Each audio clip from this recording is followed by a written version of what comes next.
great to have you today. We're going to delve into the DACH market with KLEBER Group. So as we move through the presentation, if I can ask each of you to post your questions in the chat. We've opened up the access for everyone to post questions and comments in the chat. We will cover at the end of the presentation as many questions as possible. And those that we don't have time to cover today, I'm sure that the KLEBER Group team will be happy to do so over the next few days. But the presentation will also be shared post the webinar to all attendees. And so I would just like to introduce the KLEBER Group team, our host for today. With 3 decades of expertise since 1994, KLEBER Group specializes in travel, luxury, lifestyle, real estate, and sustainability consulting. Combining experienced experts with innovative young minds, KLEBER aims to help their clients achieve their goals in an ever-evolving environment through targeted 360-degree marketing and communication strategies. So we're very fortunate today to have Hannah, the president and founder of KLEBER Group, and Christine Freitag from the KLEBER Group as well. Since 1994, Hannah's vision for tourism is focused on making travel accessible to all people. Hannah recognizes the economic importance of tourism, which generates revenue and jobs supporting sectors such as hospitality and diplomacy. She also sees tourism as a unifying force that promotes cultural exchange, mutual respect, and global harmony. Hannah has been the president of Cause Touristique since 2018, as well as a board member of the Rhein-Main-Wirtschaft Club. She's also a member of both the Marketing Club and the German Public Relations Society. Julia Kleber, the CEO of the KLEBER Group, who unfortunately couldn't be with us today, joined the company in 2018 and leads the agency's conceptual transformation, integrating new partners, new services, and a new vision to what is now KLEBER Group.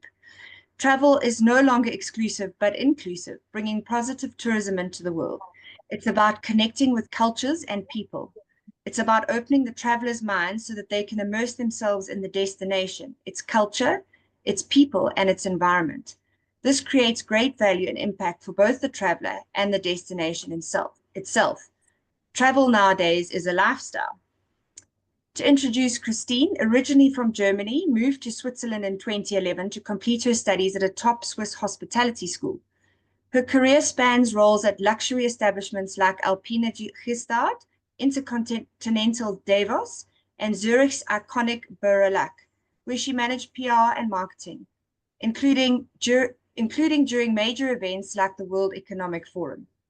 Now a senior consultant at KLEBER Group, Christine draws on over a decade of expertise to support clients entering the exclusive Swiss travel market. So without any further ado, let me hand over to Hannah. Thank you, Hannah. Thank you so much, team. South Africa, big ambitions, doing all this kind of great workshop for us today. And I think we're very fortunate, we managed before Christmas, before the year goes to an end, and everybody's really tired enough. So thanks for all joining us today. And I think it's a pleasure having Christine here instead of Julia on board, because Christine, she's well recognized in the Swiss market, and we go into the markets later on. You will see how important this market will be, even if there are not as many people as the Germans, only 10%, but they have a much higher buying power at the end. And so it's very important to be there. So I want to give you just a little bit of an overview of the services and expertise. Christine, maybe you click further. Yes, you do that. Yes. So. Oh, even Mozambique. No, thank you, people from all South Africa, Uganda, Mozambique, and also see some of the Germans are here. So maybe we try to make it a bit of a short, so we have maybe even a bit more time to question answers. So, what we're doing since more than 30 years, it's really to get this kind of approach and do the evolution, from the classical PR now, handling like the 360-degree approaches in our markets. And we focus more and more on consulting and developing strategies before we start executing, and this is extremely important. Of course, we are also experts in crisis management. We did airlines, when they had some issue problems, etc. So, of course, we are representing destinations in the market, working with all the tour operators, the OTAs, the airlines as their classical rep in our market. We've done this for South Africa, for Namibia for more than 20 years, so they have the expertise, and I feel so comfortable speaking about South Africa since I know every corner in South Africa, myself and Namibia. So been to Mozambique, and thanks for being there, and also for Uganda. We worked for them for many years and tried to develop their markets in our markets. Of course, we do the social media, the influencer marketing, which is now a great part of our approaches. Another one which might suit you is also the MICE and the corporate travel, because even after COVID, it was a bit of a slow one. We see now the business market is coming back, and we have in Germany a very important fair. It's called the IMEX. So the world meets there in Frankfurt in May. And really, it's an international market for international buyers as well. So if you have interest, please come and join me, and I can answer you more. Nowadays, I mean, before we even start working, I think it's very important to get a proper research done, not to work just like, out of the guts feeling, which most of the time is also correct, but it's also very important to speak about research. What is the analysis? What is your market? What are your key target groups? Where do you want to talk to? And how can we reach those people nowadays with all the different generations from Z to millenniums, etc. So I think it's very important to see what is your customer journey, where are you standing, which kind of positioning do you have? So that's something which we try to evaluate before we even start working. And we always, of course, do this in your joint marketing plan or your kind of ideas, what you have. Of course, we do advertising and do media cooperations, cross-marketing activities. We work with film teams, so film crews can come to your country and make some nice films. And this is also a great tool to present your destination, because it shows most of the time, the nice images, of your country. And as you probably know, or the world knows, since we have COP and all these kind of events, sustainability is most important. And we Germans, of course, we are greener than everybody wants to be green. So our government forces us, to do a lot of this kind of footprints, and our aviation industry is a bit suffering because we have the highest tax, etc.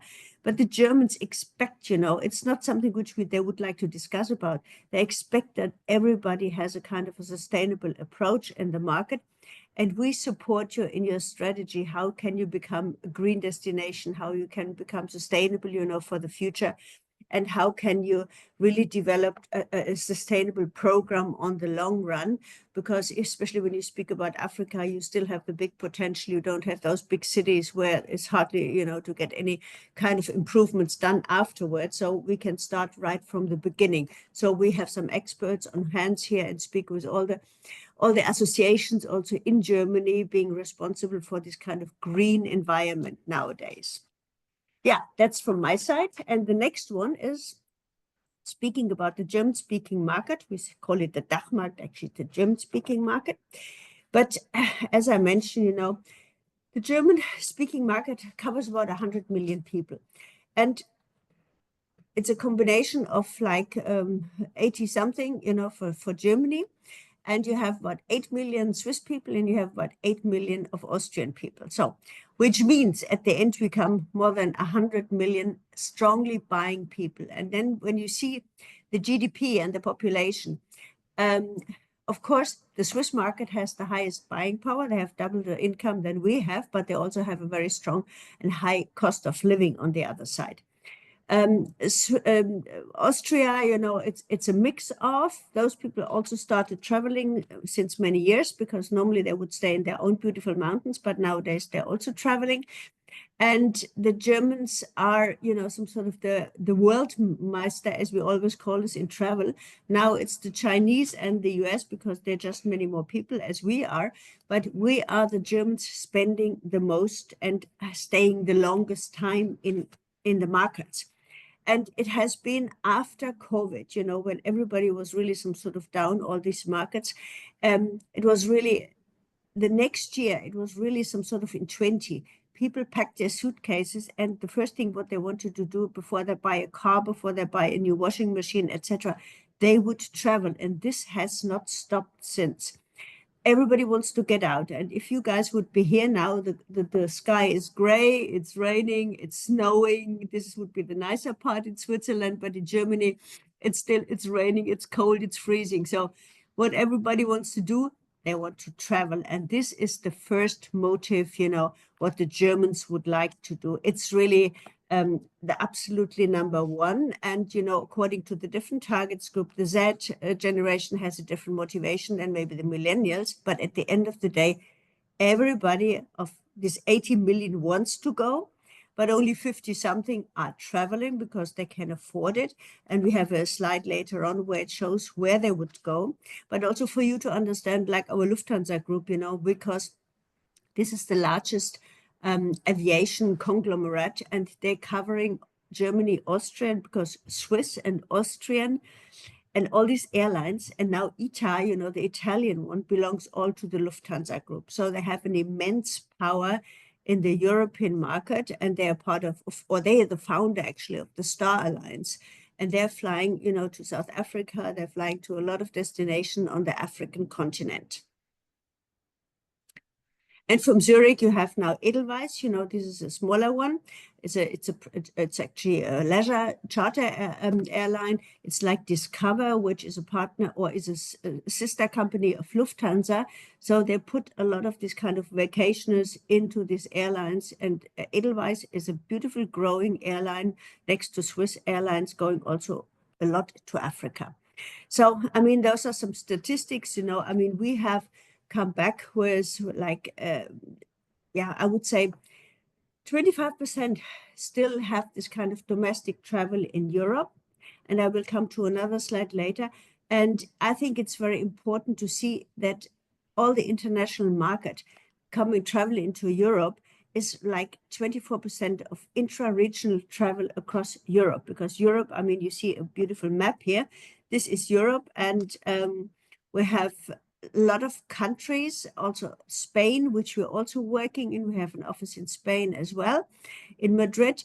And this is also a growing market, even not speaking German here. But for you to know, the Spanish people are also having a lot of income, and you have a lot of Mexicans, a lot of Latinos living nowadays in Spain, and they have a lot of money, and they also want to travel. That's why we opened this office also in Madrid to cover these markets as well. So, okay, next one. So what is the German or the German-speaking traveler? What do they like, or what is their most important? As we are very ambitious, we work hard. Still some sort of Germans are still in the working process. And what is for them important, to relax at the end. When you see all these studies at the end of the day, the first thing is always the sun and beach. This used to be for many, many years the motivation for travel. Nowadays, this has changed a lot, because the younger generation, they are much more interested in meeting cultures, going out, seeing people, and protect the nature. They want to do hiking. We are the hiking nation in the world. They do biking, you would find all the Germans biking somewhere. They take their bikes along. So it's a very active, and people want to go out into the nature. So that's why this nature and this sustainability aspect is extremely important when you look into marketing your own destination. So, and what is also important, authenticity, difficult word to say, but this is something which people want to see, as the Germans have seen many, many countries in the world and been traveling, from China to Australia, whatever. We always go all places, is no place where Germans would not go to. But they always expect something which is real, they want to see the real people, they want to have the real experiences, they want to mix and mingle with the people, they want to go to local festivals, so they take home the experience. And this has changed from just sun and beach. Nowadays, it's important, to get the experiences out. You want to take home great experiences. That is very important. And as I said, we're working hard. Wellness and longevity at the moment is the trend in Germany. We have even a conference in May here in Frankfurt, and this deals with this longevity, because we all want to become 100, but how do you do it? So you do a nice wellness holiday, but also you change your lifestyle, and people want to live much more healthier than they did in the past. And of course, it's the travel experience at the end which counts, because the Germans go out. They have about 3, 4, even 5 trips per year. Some of the short hauls, as you know, when you travel from Frankfurt to Paris, it takes you 3 hours train ride. You fly to London is an hour. So, I mean, we are very close as we are in the middle of Europe. So we have very short ways to come to other European destinations. We take a lot of those weekend trips just to go into cities and have the cities trip. But for the long haul, it's like which you do 1 or 2, depends, of course, on your budget. But you would stay almost 2 weeks. And if you plan to go to Australia, you would consider at least 3 weeks because, of course, you know, it's the question of the long way. And nowadays, people in the next generation thinks very much not going more often, but stay longer because they don't want to leave the footprint when they're flying. You know, this is always the big discussion with the next generation. So that's something which you need to keep in mind. But for Africa, I would say 2 up to 3 weeks is absolutely possible because they want to concentrate on it and they want to see as much as possible. So maybe next one. Yeah. So a bit more on the German market. As I said, we are the 3rd largest economy in the world. And we have the largest tourism market after the Chinese and the US people. And we also have a big spending, like almost 450 billion from the GDP, you know, is in tourism. Even so, half of the Germans stay in our country because that's something that's also very important. They would not even move out of Germany. It's really something because Germany has a lot to offer. We have the mountains, we have the sea, we have the lakes, we have historical cities, etc. So they would stay in Germany because it's nice. But at the end, 55 million Germans are traveling and they have a very strong travel pattern, as I mentioned. Here, the statistics say you like these 14 days, you know, of traveling, but this can be extended as well. And as we are in the middle of Europe, as I said, you know, of course, the Mediterranean countries, the Croatia, the Italian, the Spain, the Turkey, has a very, very strong numbers of the Germans. I mean, we just had like 5 million Germans alone going to Antalya, which is some sort of a region in Turkey. And Turkey and Spain are always fighting who has the most accommodations. But it's a really market because, I mean, you go to Spain like in 2 hours or 3 hours flight, you know, to Turkey, and you would spend your summer holiday in Turkey. So, and the budget increased as well. People are prepared to spend a lot more money for travel than in the past, before COVID and after COVID, when people were allowed to travel again. They really were looking for, it's not the ultra luxury, but for the luxury product. When they booked a flight or, for example, a hotel in the 3-star before, they would go to 4 or 5-star because they want to get the utmost of their holiday experience.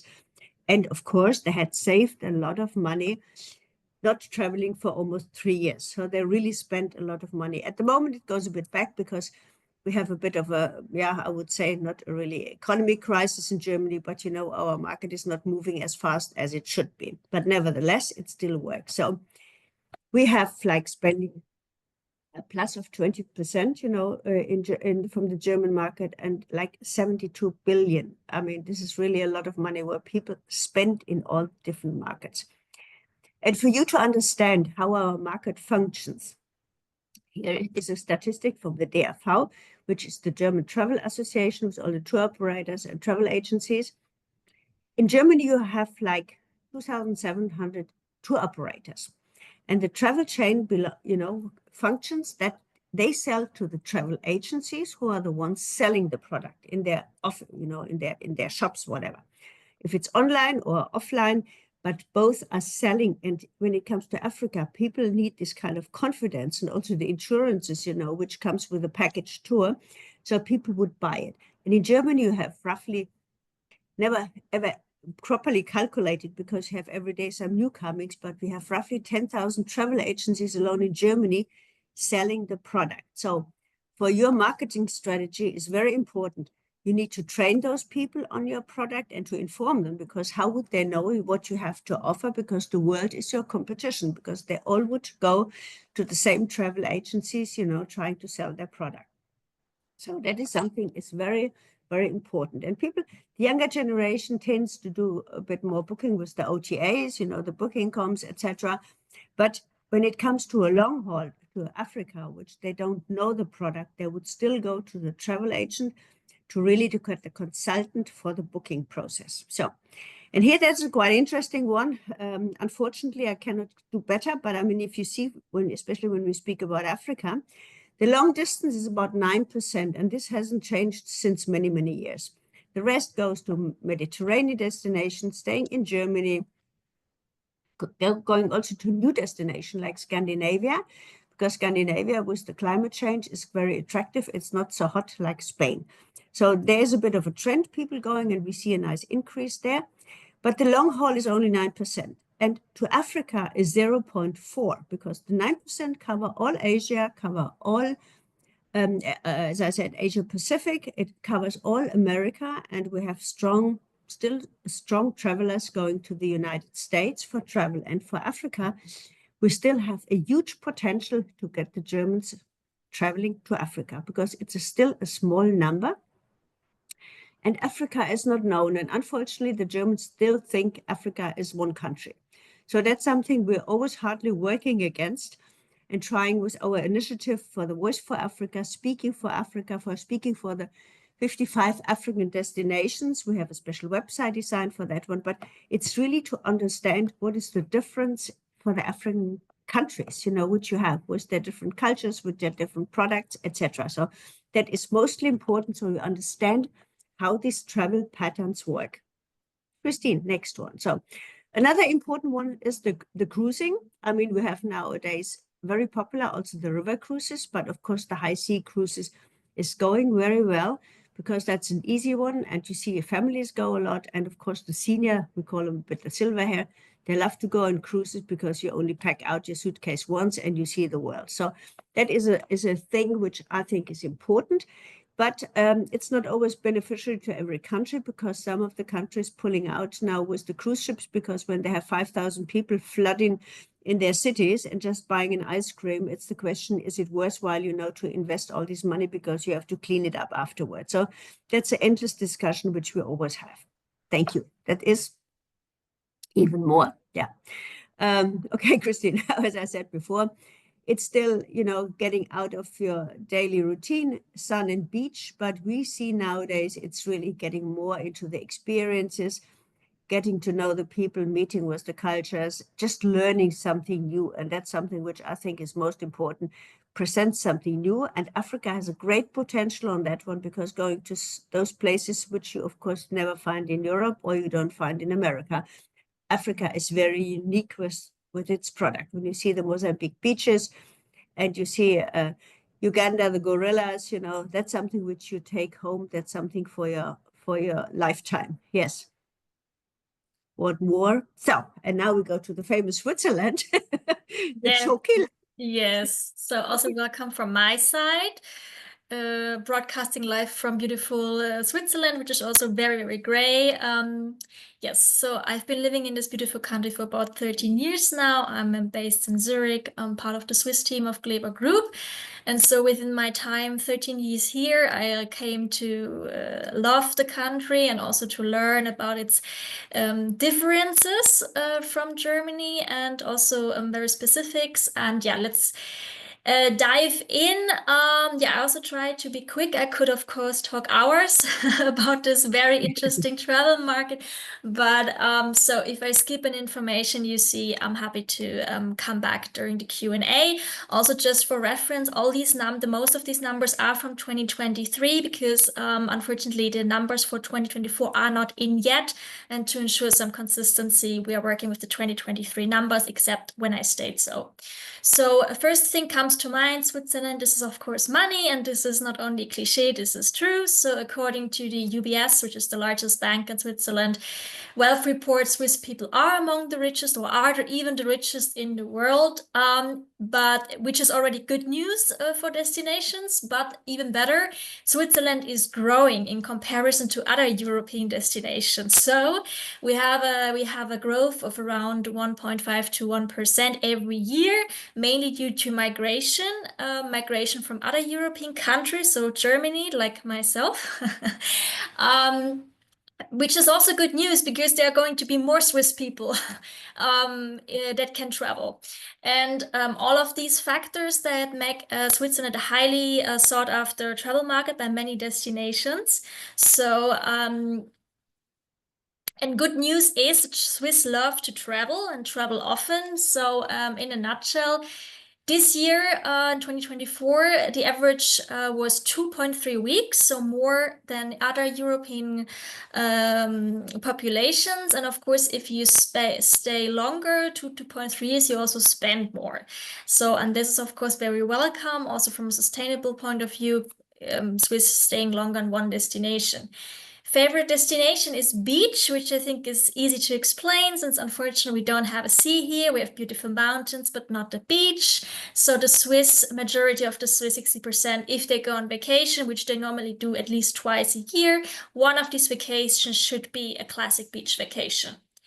Then also this year, there was a new record high in holiday budget. So we arrived at an astonishing 4,000 euros, which is around also 4,000 Swiss francs. Franc is currently very strong.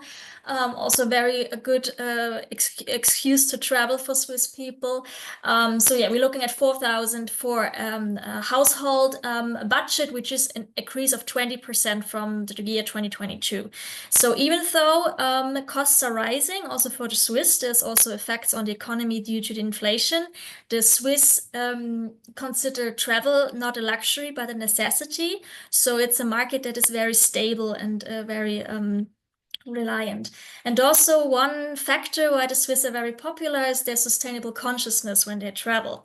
So, you know, Switzerland's famous for their water and their air quality, and sustainable is something that is important to the Swiss people. So what they do at home, they also do when they go abroad, which is of course favorable for destinations. And so rather than looking for really sustainable services, it's more that they go abroad and they themselves act as if they were at home. So this comes to they would like to pay attention to water usage, they pay attention to waste reduction, and also they're very keen on not using plastic, because plastic is something that is more and more disappearing in the Swiss market. So when they travel, they try to avoid this as well.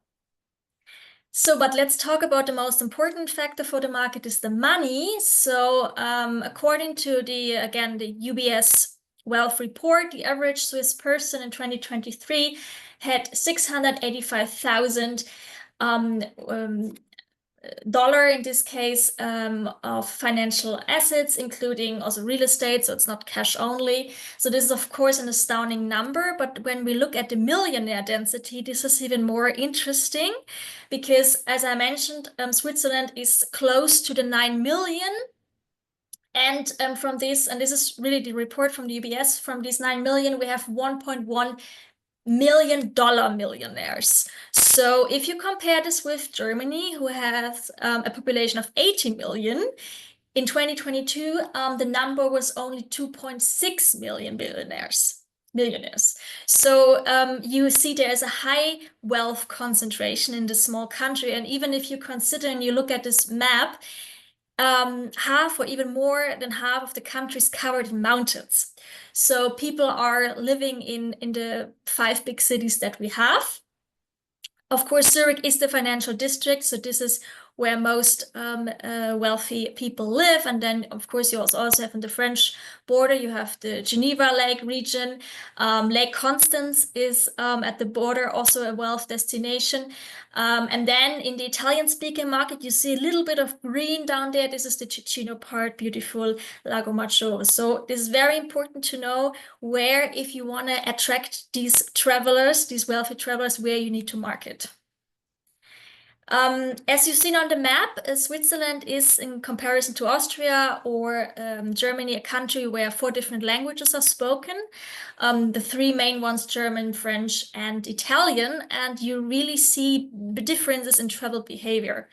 So the big spenders, as you could see on the map, live in the German part. So where I said we have the average holiday budget in 2024 was around 4,000 per household. You have a big amount of people that have a budget of 6,000 to 8,000. And these people tend to live in the German-speaking part. On the other side, in the French part, the French are the so-called bargain hunters, so they are price sensitive. So they would like to see package deals, discounts. This is something important for them to make their booking decision. And then the Italian-speaking part is, if you want to call it, the less wealthy part of Switzerland. However, even though they have to spend more on their travels now, they are very keen to travel. And very interesting also is, where are these Swiss people going? So in 2023, there were 15.2 million trips with at least one overnight that the Swiss population took.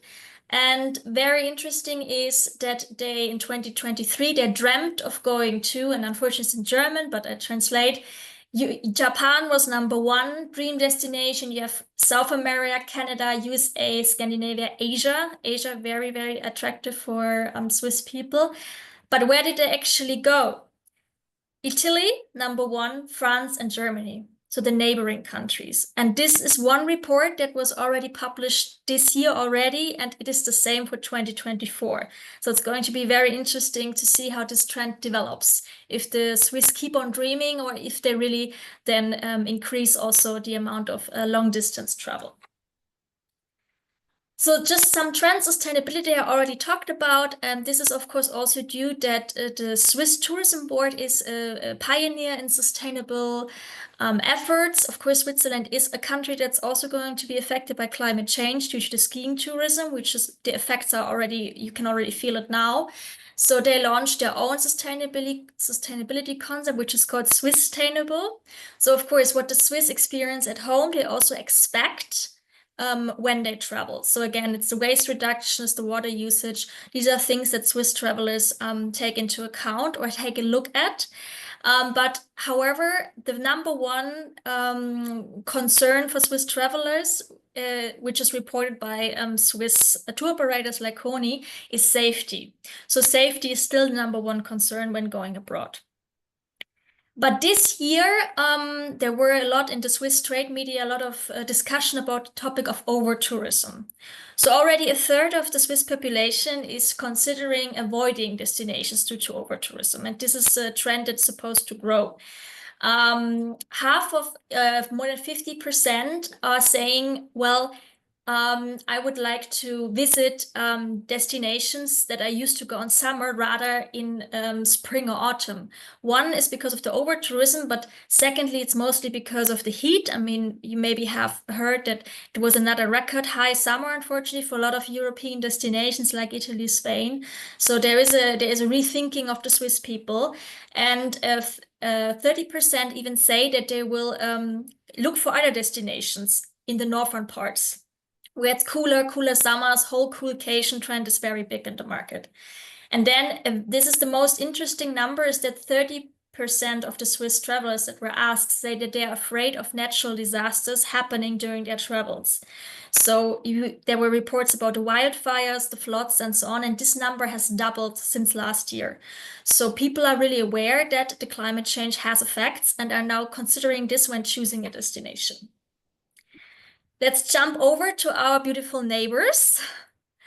Similar, bigger than Switzerland, but similar in population size. A market that is often underestimated because it's smaller, of course, than Germany and less wealthy than Switzerland. However, still very, very important. I mean, it's 9 million people living there, and it's one of the wealthiest countries still in Europe. But as Hannah said, also the Austrians like to stay at home because they have such a beautiful country themselves. They are a tourism powerhouse. 8% of their GDP is done by tourism. Nevertheless, this is a country that has an astonishing amount of 8 borders. So they are quite well connected, and still a country that likes to travel a lot. And even last year, so 2023, they were in a good mood, so they spent quite a lot. According to some sources, they only came second to Luxembourg with 161 euros spending per night per person when traveling, accumulating a travel spending of 14 billion. So as you see, there is money in the market. And also the travel intensity, almost 80% of the Austrian population wants to travel at least once. So there is a high activity in the market. And favorite destination for the Swiss, it's the beach. For the Austrians, they say it's nature, because again, it's with Austria, a country of beautiful nature itself. So this is what Austrians look when they also travel. It's nature, and even more interesting is uniqueness. So this is a market that is not really too keen on these package deals, but if they travel, they want to experience something really unique, something they can talk about. And very important for this market, consider it's really a market that is digital first. So most bookings are done online. So it is a difference to the German market, as Hannah explained. So just as I said, the market has also recovered from 2023. We had 6 million vacation travelers from the Austrian market in 2023, going on 20 million holiday trips inbound and outbound. So this is also a force to be reckoned with. Where do they go? Italy, also number one, is the same for the Swiss, but also, of course, due to the history and the closeness, it's Croatia and Hungary, very popular destination. And what do they like to do? So these, as you can see, the numbers are quite stable, but relaxation is one of the biggest interests for them, visiting friends and family, which is to do that they're traveling a lot inbound.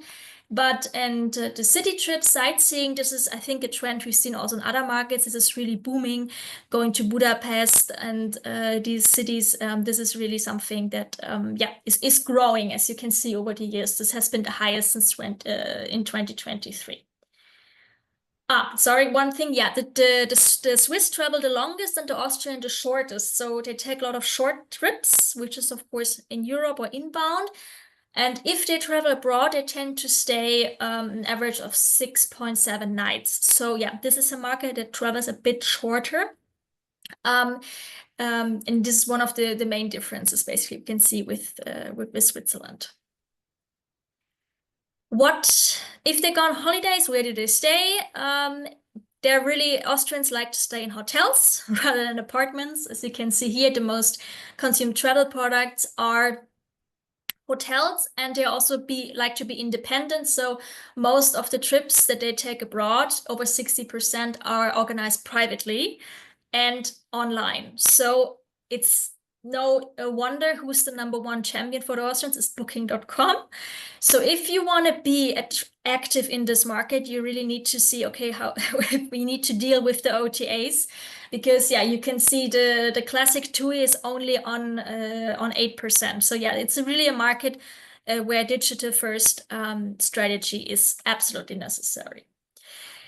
Some interesting trends from the Austrian Travel Association is that the budget stayed the same. So more or less, with some crisis, with some ups, but it's more the same. But the Austrians have the feeling that it gets them less. So they now need to reconsider how they spend their vacation, because everything is getting more expensive. So you have an increased demand for affordable family package tours, which makes sense. So because, yeah.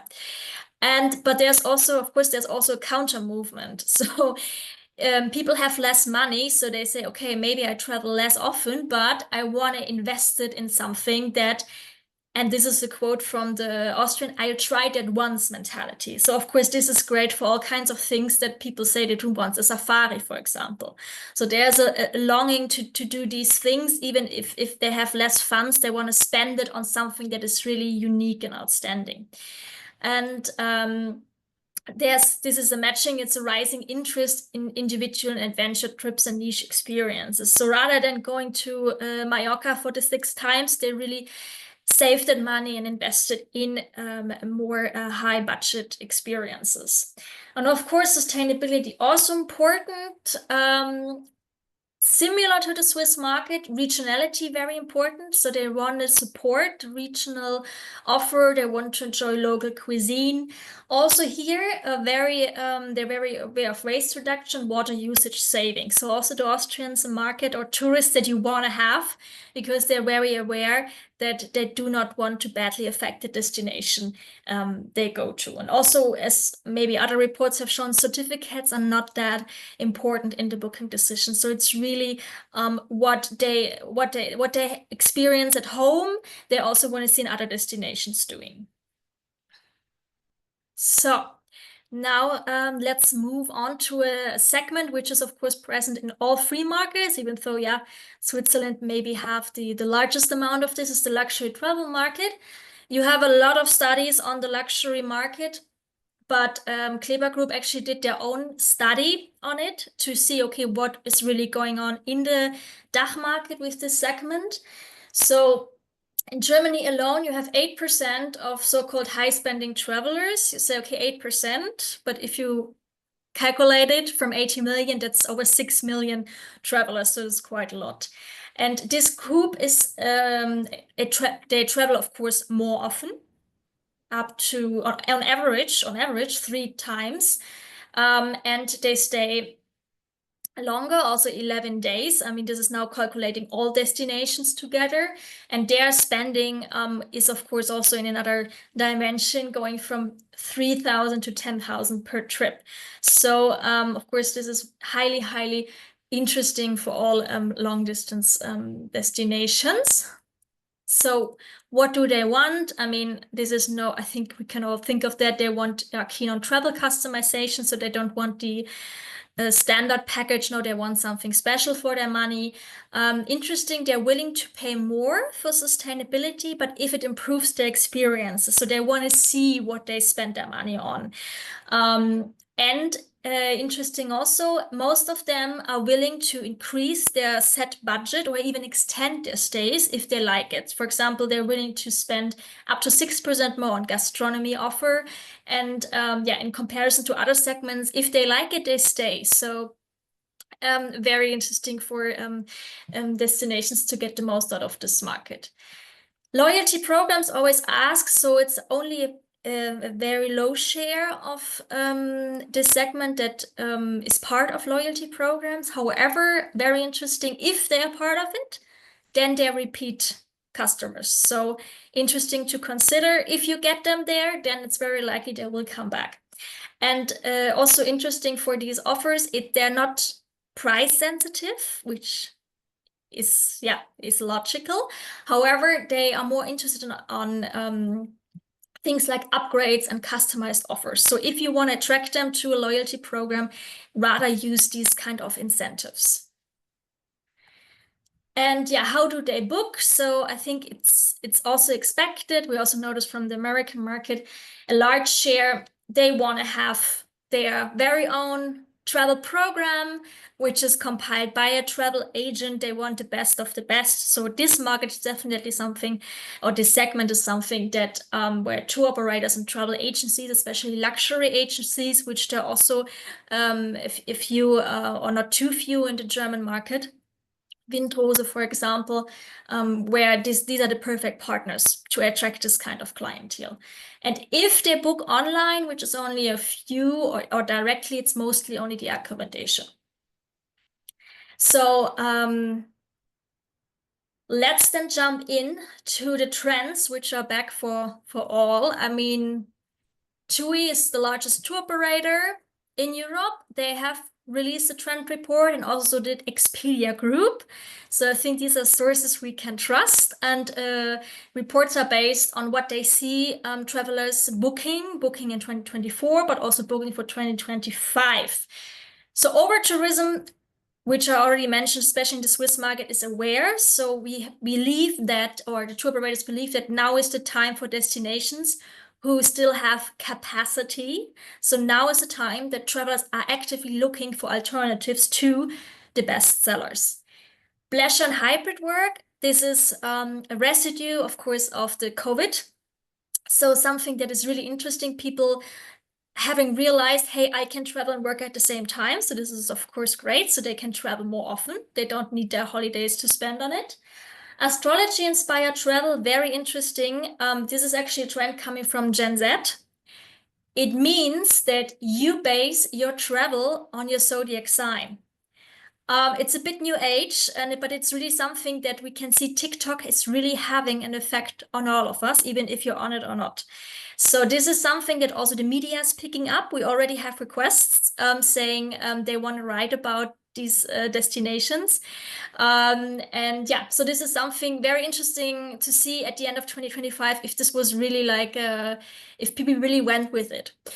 All-inclusive is making a big comeback, also thanks to Gen Z. Very big difference to the millennials. So this is something interesting because, yeah, everything done in one package, very easy to enjoy. So all-inclusive is I think the biggest, or I have seen it multiple times for 2025. Solo travel, in Germany and also in Switzerland, you have more and more solo households. So of course, they also want to travel, they want to go abroad, and especially women. So this is also something that we will see more and more in 2025. Longevity, Hannah already mentioned it, and wellness travel, one of the really, really big trends, people traveling not only to relax, but also to feel better and to do something for themselves. So not stuffing themselves at a buffet, but really considering how can this travel benefit my health. Nature phenomenon bucket list, everything from the Northern Lights to Geysir and anything. People really want to experience something unique, something, I want to do this once, as the Austrian travel market said. Multi-gen, this is something that has been here for years. So you have whole families going on vacation. Is of course a challenge for destinations and hotels because you have multiple generations of travelers to satisfy and especially have your offer planned accordingly. And Z-chatting, yeah, I mean, we all know the Emily in Paris phenomenon. People, especially young people, traveling to locations, destinations where series and movies have been shot. So you should be aware what's going on in your market because it can happen like overnight that people are flooding to a certain destinations because they've seen it in a movie or a series. And then apart from these trend reports, there's also something we have viewed during the year in the travel trade media and DACH, Switzerland and Austria. Over-tourism has been the #1 topic in 2024, so it's going to be the #1 topic again, I think, in 2025. If we will see if it's really happening or not. Are people choosing new destinations or not? But it looks very much like it. Coolcations. So all the destinations during the summer months that have still nice temperatures are going to be these countries which will have a run on. So we're talking about Scandinavia, Iceland, but perhaps also destinations which have opposite seasons. For example, when we have summer, it's winter there. So this could also be interesting, an interesting trend. Off-season travel. So yeah, destinations might need to extend their seasons because it's just simply too hot to go there in summer, and people prefer to go in autumn or spring. All inclusive, as mentioned, and the climate change awareness. So there is really there are going to be effects. Either travelers changing destination or going later or earlier in the year. This accounts for the European market. European destination. And destination dupes, I think this is super interesting, which is, of course, related to over-tourism, because people are saying, okay, I really want to enjoy all this, but I don't want to enjoy it with all these people. So you now really have people actively looking for similar destinations. For example, this picture here is Albania. Albania being a very booming also destinations as a alternative for Mallorca, for example. You have the Azores, which are considered the Hawaii of Europe, or Madeira. So this is really a very interesting trend for all destinations who have who are emerging, for all emerging destinations. Early bookers, especially in the Swiss market, they said they never experienced like this before. People are booking now already for 2025 because airfares are quite good at this moment, but really it's the early bookers. So you have a big increase in this kind of thing. So people trying to get the best deals now. Even normally it's in Q1 in January, but this autumn, early autumn, it has already started. So this year is a bit different. Train travel, it's now they're working on train travels, train routes all over Europe, especially Switzerland loves to go by train.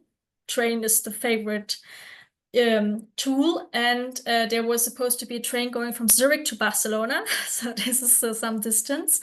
But yeah, this is currently on ice, but this is something that we'll see more. And hyper-personalization is not only the luxury market, but is what we see. So people want to experience something special, something tailored to their needs and wants and preferences. So, and let's look further into the crystal ball. Hannah, what's coming for 2025? Yeah, well, that's the crystal ball, absolutely. I mean, we see definitely a strong, intense travel activity in all three markets, because for them, travel is the number one, as I said, getting out, getting the experience, and coming home, with some sort of really good, a relaxation where they've been. So what, of course, is, the pricing when we say long-haul flights, the price is going up at the moment, unfortunately. That's why, and Christine mentioned, people start booking their holiday for next year already during Christmas season, because first of all, you're home, you have the family around, so you plan. And especially we have all these new trends, like this many generations travel, so people sit around one table and they make a plan. And of course, the prices are now are less expensive, of course, and the availability, of course, because when you come in August, everything is fully booked. So that's what is important. And you see, due to this kind of sustainability, it's really, they look for alternatives. Either you go with your car, go to Croatia. A lot of people travel this kind of thousands of kilometers. But the trail travel with the younger generation gets very, very popular. First of all, it's convenient. Most of the Germans are reliable. The Swiss are punctual as hell. I mean, they leave on the second, which they plan. So it's a good network all over Europe, but also they're going also into long haul, other destinations where they're trying to catch a train, like China has a lot of trains by now. So this is very popular. And the sustainable, not to mention that 100 times, but it is a very important thing which we need to talk about. People inform themselves digital. So, I mean, you have to get your websites in order. You have to get it multilingual. You have to use all the social media channels, which you ever, should activate. And what is very important, and as you say, Christine, it was really the personalized address. You have to speak to the people, very individually. You have to package things for them very individually. People don't want to have these mass things anymore. They really want to be addressed very personalized. And so that's something which we see in all kind of age groups. It's really the personal speaking to, yeah. And luxury, as we said, is a very important one. As all in Europe, I mean, people compared, of course, to Africa, there is a lot of money around and they want to be spent. And you have the mass market on one side. Of course, the families, etc., with lower income, they will do this kind of package tours.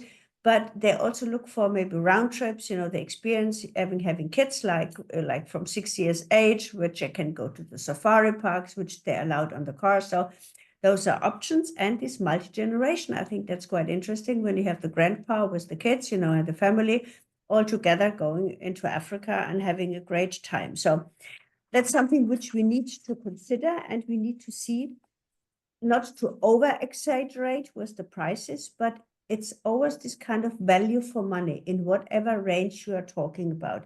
We always have to serve for the value, what people would expect, what they're prepared to pay, but you have to deliver service and a good product. And how to attract the DACH market, another one. Christine, the very last one. Yeah, the key takeaways, yeah. That's the key takeaways, just a bit of a recommendation for you guys out there, because I think everybody is now on social media. So I think what you need to do, get your messages, your social media channels right. And even so, the Germans or the Swiss and the Austrians speak English, but of course they love to be addressed by their own language. Still a kind of a thing. Nobody else than the Germans speak German, but that's what they want to address to. And there's also, when you have the guides, they also should have a bit of a German. So it's really, it's a kind of politeness, but it's also for the elder people, like you have the silver generation, you know, they not all speak English, and they're maybe a bit afraid of it. So if we can help in the language, that helps. The unique experiences, yes, give them the experience what you have. And Africa is full of experiences, you know, I mean, every day is a different experience and there is a lot of it. And target the luxury market, because the luxury market has really a lot to spend. And those people are individualists, but at the end of the day, they leave a lot of money in your country. And what else is maybe of interest to you? Because nowadays, I mean, everybody speaks about artificial intelligence. I will come back to this in a minute because there's another page here. The seasonal highlights, because Christine had put a lot of those kind of recommendations for you.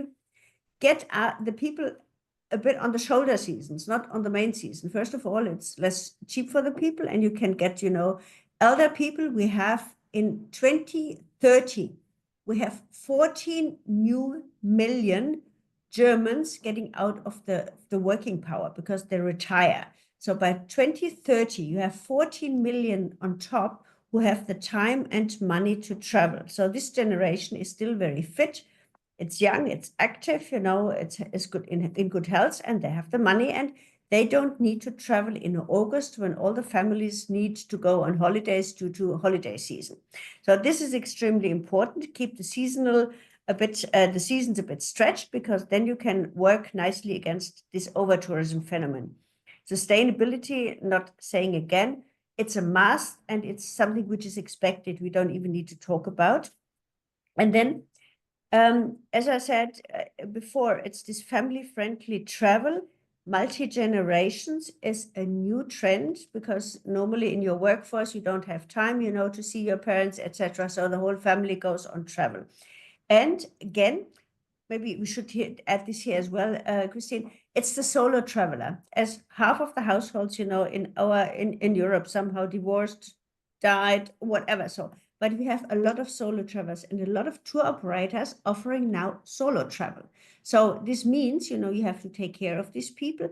Either they are really as an FIT traveler and he goes just as backpacking, whatever, but spend a lot of money, or organize tours. Studiosus, which is one of our larger tour operators doing all these tours, they develop now only for solo travel own programs, you know, and we have smaller tour operators offering solo travel according to age groups, to interests, etc. So this is a big market which comes along out of this kind of middle of Europe. And also important, if you are interested, maybe we do another training session later on for the next round. The artificial intelligence is a very important one, which we do offer as a company, you know, because I think nowadays we need to develop programs. We do short videos, you know, on artificial intelligence. So and it doesn't cost that much. It gives you a good impression, especially in our market. People are they never have time to watch anything long, etc. But give them good videos on the products, you know, as educationals, also for the tour operators, for the travel agents as education. So that helps a lot. So, I mean, thank you all. I think we could talk another 5 hours because we have so many insights here, and our company, we do a lot of research as well on our own, working with strong companies in the market.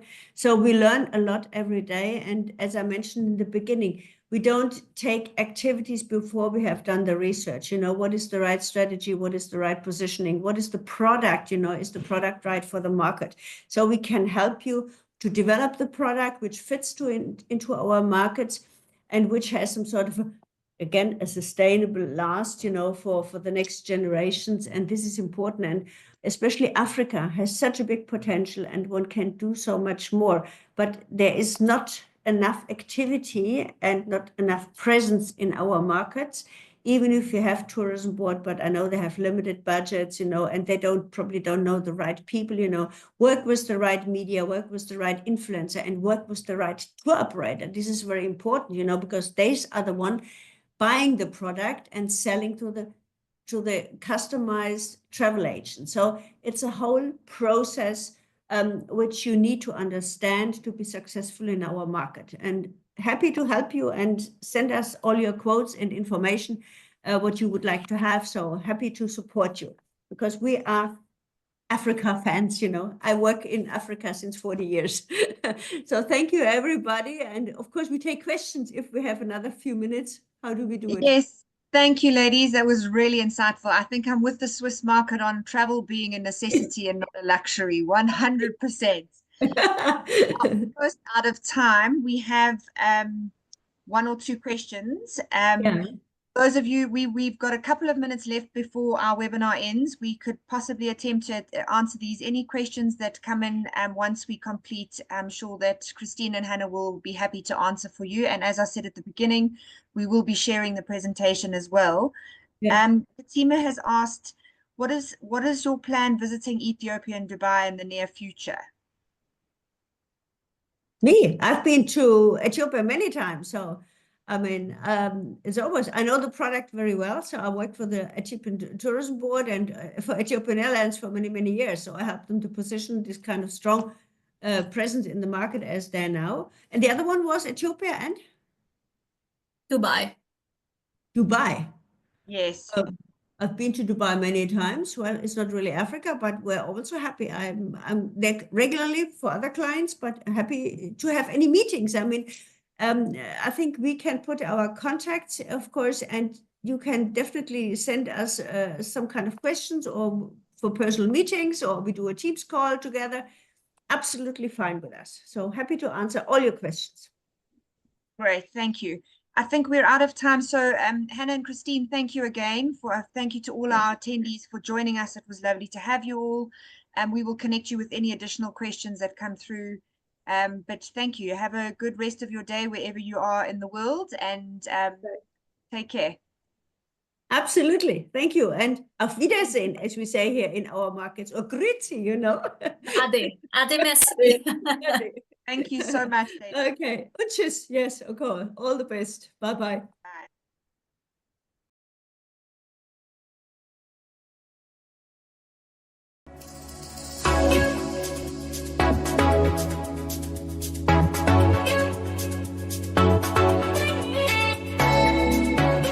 The Travel and Lifestyle Network is a fabulous group of amazing PR professionals, all specialists in travel and lifestyle from all over the world. Sharing experiences, knowledge and contacts with similar leaders of the industry, senior experts and independent owners of companies very similar to mine.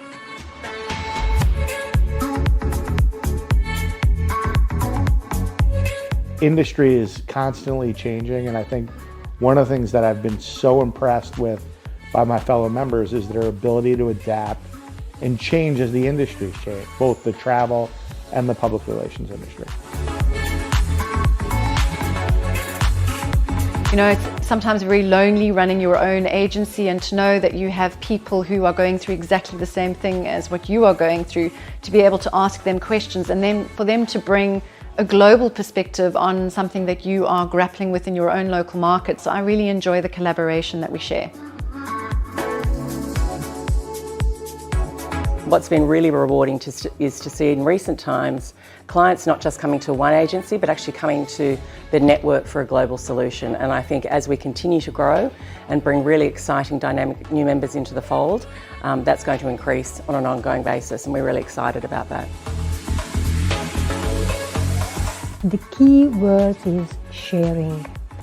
Sharing experience, sharing ideas. This allows us to have a different way we see things. Me as the founder, like 18 years ago, we were strong believers that only as agencies working together on a global level, first starting of course in Europe, but then trying to conquer the world.